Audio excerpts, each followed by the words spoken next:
और सलामती में रहें। इन्हें ये सिखाया जाता है कि मुसलमान वो होता है जो अपने लिए पसंद करे वही अपने भाई के लिए पसंद करे। मुसलमान वो होता है कि जिसकी तकलीफों से उसका पड़ोसी महफूज रहे, मामून रहे।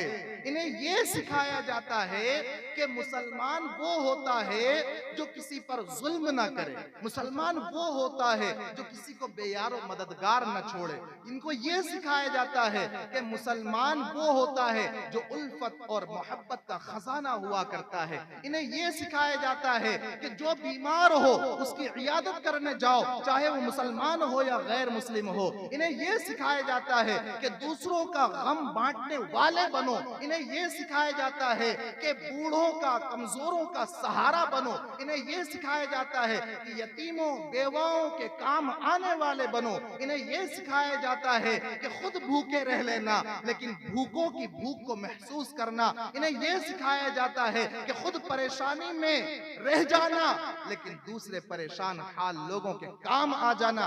ये सिखाया जाता है इस मेहमान खाने में। और जिसको यकीन ना हो वो जब चाहे तब आए और आकर चेक कर ले सारे मुल्क हिंदुस्तान के मदरसों को। इसके अलावा और कुछ नहीं मिलेगा, इसके अलावा कुछ नहीं मिलेगा। इन्हें इंसान बनाया जा रहा होता है, इन्हें पैसा कमाने की मशीन नहीं बनाया जा रहा होता है, बल्कि इनको हकीकी माना में मानवता का संदेश देकर इन्हें दुनिया के हवाले किया जा रहा होता है।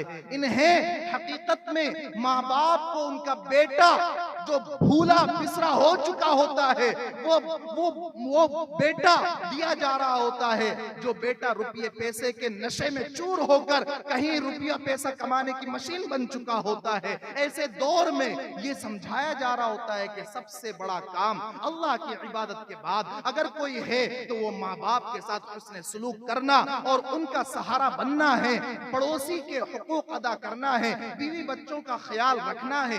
ये इन सबको सिखाया जा रहा होता है इस मेहमान खाने में। और अगर आपको ये गर्रा हो, अगर आपको अपने आप में ये खाम ख्याली हो, अगर अपने आप में ये गलत फहमी हो कि नहीं मैं अपने बेटे को बहुत बड़ा साइंसदान बनाऊंगा, डॉक्टर बनाऊंगा, वकील बनाऊंगा, इंजीनियर बनाऊंगा, और ये मदरसों में क्या पढ़ाया जाता है और क्या सिखाया जाता है, तो सुन लीजिए, हम डॉक्टर्स के, वकील के, इंजीनियर के, साइंसदान के और जजेस के इन लोगों के हम मुखालिफ नहीं हैं। हम ये आपसे कहते हैं कि अपने बच्चे को डॉक्टर भी बनाइए, अपने बच्चे को वकील भी बनाइए, हक और सदाकत की आवाज बुलंद करने वाला बनाइए, इंसाफ के फैसले सुनाने वाला बनाइए। वो डॉक्टर ईमानदार डॉक्टर बने जो सिर्फ लोगों के जेब और गले काटने वाला ना हो, बल्कि उसके अंदर इंसानियत हो। वो डॉक्टरी को खिदमत समझने वाला हो। वो वकील सिर्फ पैसा कमाने वाला ना हो, जिसके बारे में यूं कहा गया कि लो पैदा हुए वकील तो शैतान ने कहा आज हम भी साहिबे औलाद हो गए। ऐसा ना हो, बल्कि वो इंसाफ की आवाज और इंसाफ दिलाने वाला बनने वाला हो। वकील बनाए लेकिन ईमानदार, डॉक्टर बनाए लेकिन ईमानदार। सबसे पहले उसे मुसलमान तो बनाए। एक पीएचडी डॉक्टर, वो अपने बाप का जनाजा रखा हुआ और लोग नमाज पढ़ रहे हैं, उस मौके पर वो बिलक बिलक कर रो रहा है। किसी ने कंधे पर हाथ रखा, जरा उसको सब्र तलकीन किया और उसके बाद उसको समझाया कि भाई अब्बा हैं, चले गए, हर एक ने एक ना एक दिन जाना है, इतना क्यों रो रहे हो। उसने कहा वो तो मैं भी जानता हूं कि अल्लाह ताला ने हर एक के लिए एक वक्त मुकर्रर किया है और उस वक्त पर उसे जाना है, लेकिन मैं इसलिए रो रहा हूं कि अब्बा का जनाजा रखा हुआ है, लोग सफे बनाकर खड़े हुए हैं और मैं भी सफ में लगने को सोच तो रहा हूं, लेकिन अब्बा ने मुझे पीएचडी डॉक्टर तो बनाया, लेकिन अब्बा ने मुझे नमाज जनाजा नहीं सिखाई। अब्बा ने मुझे कभी सना सुब्हानक अल्लाहुम्मा नहीं सिखाया। अब्बा ने मुझे कभी दुरूद नहीं सिखाया। अब्बा ने मुझे अल्लाहुम्मा अग़फ़िर ली हय्यिना व मय्यितिना व शाहिदिना व गाइबिना नहीं सिखाया। अब्बा ने मुझे कभी नमाज का तरीका ही नहीं सिखाया। मैं अब्बा का जनाजा पढ़ने से भी कासिर हूँ, इसलिए मैं रो रहा हूँ। मेरे भाइयों, ये मदरसे के तलबा, बड़ा अजीब अल्लाह का मौजिज़ा है कलामुल्लाह, बड़ा अजीब मौजिज़ा है। हारून रशीद के जमाने में एक बाप अपने बेटे को लेकर आया हारून रशीद के सामने। हारून रशीद भी कुरान का हाफिज था, हारून रशीद भी कुरान का हाफिज था। एक बाप अपने बच्चे को लेकर आया कि हारून रशीद, मैंने अपने बच्चे को हाफिज बनाया है, 5 साल का बच्चा, और हारून रशीद से कहा जा रहा है कि आप इसका इम्तिहान ले लीजिए, जरा कहीं से कुरान पाक में से इससे सुनिए। बच्चे से कहा जा रहा है कि तुमसे कुछ सवाल किए जाएंगे, तुम्हें जवाब देना है, अल्लाह का कलाम पढ़ना है। तो वो इतना छोटा बच्चा वो जिद कर रहा है कि हाँ मैं पढ़कर तो सुनाऊंगा, लेकिन उसके लिए एक शर्त है। इतना छोटा बच्चा कि वो कह रहा है कि मैं पढ़कर तो सुनाऊंगा, लेकिन एक शर्त है। वो क्या शर्त है? का शर्त ये है कि मुझे गुड़ की डली दिलवाना पड़ेगी। गुड़ की डली, आज के दौर में हम समझ सकते हैं च्युइंगम, चॉकलेट। तो वो कह रहा है कि मुझे गुड़ की डली दिलवाना होगी तो मैं पढ़कर सुनाऊंगा। 5 साल का बच्चा कुरान करीम का हाफिज, बल्कि दुनिया भर का।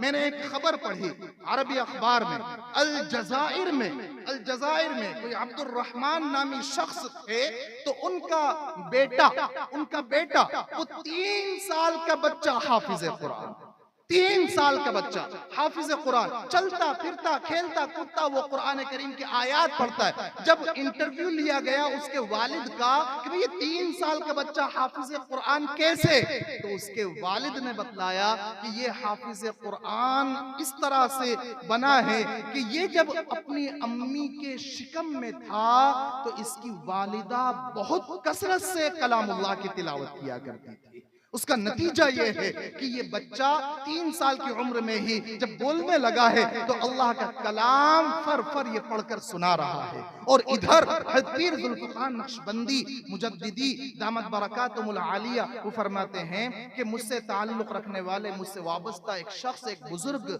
90 साल की उनकी उम्र, उन्होंने कलामुल्लाह को हिफ्ज किया। 90 साल की उम्र में कलामुल्लाह को हिफ्ज किया, और उन्होंने कहा कि हजरत मेरी दस्तार बंदी के लिए आपको ही तशरीफ लाना होगा। हजरत फरमाते हैं मैं गया, मैंने दस्तार बंदी की, सर के बाल, दाढ़ी के बाल, हाथ के रुए, पांव के रुए, मूंछों के बाल, सारे के सारे बाल सफेद, सारे बाल, पूरे बदन पर कहीं एक बाल भी काला नजर नहीं आ रहा था। 90 साल की उम्र वाला इंसान बसा औकात वो अपनी औलाद तक के नाम भूल जाता है, अपनी औलाद के नाम भूल जाता है, घर का रास्ता भटक जाता है। और अब तो मैं क्या करता हूं कि ये जो अब जो न्यू जनरेशन है ना, इसका तो मामला ये है कि बचपना और बचपने से डायरेक्ट छलांग लगाकर बुढ़ापा, दरमियान से जवानी हजफ होती जा रही है। दरमियान में जवानी ऐसा लग रहा है कि वो आ ही नहीं रही। ये नई नई उम्र के बच्चे ये मोबाइल की लत में लगे हुए, मोबाइल ने इनको इतना तबाह बर्बाद किया, इतना तबाह बर्बाद किया कि उसको बयान नहीं किया जा सकता। ये बच्चे जिनको अपने आप में अल मुमिनुल कवी होना चाहिए था, कुव्वत और ताकत का पैकर होना चाहिए था, जुर्अत और हिम्मत वाला होना चाहिए था, इन्हें निडर होना चाहिए था, अपने जिस्म को भी मजबूत करने वाला होना चाहिए था, और अपनी रूह को भी मजबूत करने वाले, अपने ईमान को मजबूत रखने वाले ये होने चाहिए थे। लेकिन ये पता चलता है कि ये 60 साल के बुजुर्ग से ज्यादा कमजोर नजर आ रहे हैं। ओ मेरे नौजवान दोस्तों, अपनी आंखों को गंदा न करो, अपने कानों को गंदा न करो, अपने दिलों को गंदा न करो, बल्कि इन उलमा इकराम की सोहबत में बैठो, अल्लाह वालों की सोहबत में बैठो, अल्लाह वालों से सीखो। वरना कितना अपने आप से दुश्मनी निकालोगे, कितना अपने आप को ज़ाय करोगे। आज पुख्ता इरादा करो। एक अमल आपको बतलाता हूं, बहुत मुख्तसर सा अमल, अबू दाऊद शरीफ के हवाले से। 7 मरतबा सुबह में पढ़ना है, 7 मरतबा सुबह में पढ़ेंगे तो शाम तक, शाम आने से पहले पहले अगर इंतकाल हो गया तो इंशाअल्लाह जन्नत में जाएंगे, इंशाअल्लाह। हदीस शरीफ के हवाले से आपको बतला रहा हूं। सुबह में अगर आपने पढ़ लिया तो शाम आने से पहले पहले अगर इंतकाल हुआ तो इंशाअल्लाह जन्नत नसीब होगी, और शाम में मगरिब के बाद अगर पढ़ लिया तो सुबह से पहले पहले इंतकाल हो गया तो जन्नत में जाएंगे। करेंगे अमल? अरे अमल करते हो तो बतलाऊं, ना करते हो तो ना बतलाऊं। करेंगे अमल? कौन कौन करेगा जरा हाथ उठाएं। सब करेंगे इंशाअल्लाह। सुबह में फजर के बाद करना है। भाई सुबह में कब करना है? अरे जोर से बोलो ना। फजर के बाद। भाई सुबह में कब करना है? फजर के बाद। तो फजर की नमाज पढ़ना पड़ेगी इंशाअल्लाह। पढ़ेंगे ना इंशाअल्लाह। और शाम में मगरिब के बाद। भाई शाम में कब? मगरिब के बाद। मगरिब की नमाज पढ़ना तो आसान है। तो सुबह में फजर के बाद पढ़ना है और शाम में मगरिब के बाद पढ़ना है। 7 मर्तबा ये पढ़ना है, अल्लाहुम्मा अजिरनी मिनन नार। क्या पढ़ेंगे? अल्लाहुम्मा अजिरनी मिनन नार।